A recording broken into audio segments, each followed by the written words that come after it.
Hello' everyone, mini ব্লগটোলৈ আপোনালোকক সকলোকে স্বাগতম জনাইছোঁ। স্বাধীনতা দিৱস উপলক্ষে আচলতে বাহিৰত ওলাই যোৱা হোৱা নাই, ভাবিলোঁ ঘৰতে কিবা এটা বনাওঁ। সেয়েহে লোকেল মুৰ্গী বনাবলৈ গোটেইখিনি সামগ্ৰী ৰেডি কৰি লৈছোঁ।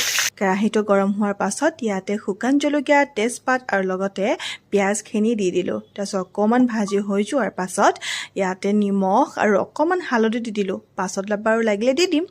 এতিয়া মাংসখিনি ইয়াতে দি দিলোঁ। তাৰপিছত কি কৰিম, ধুনীয়াকৈ ভাজি থাকিব লাগিব বহু সময়। আচলতে ৰন্ধা বঢ়াত মই ইমান বেছি পাকৈত নহয়, কিন্তু এনেদৰে কেতিয়াবা নিজে বনাই খাবলৈ খুব বেছি মন যায়। আৰু ইমান বেছি গৰম, মানুহজনী পূৰা ঘামি গৈছোঁ।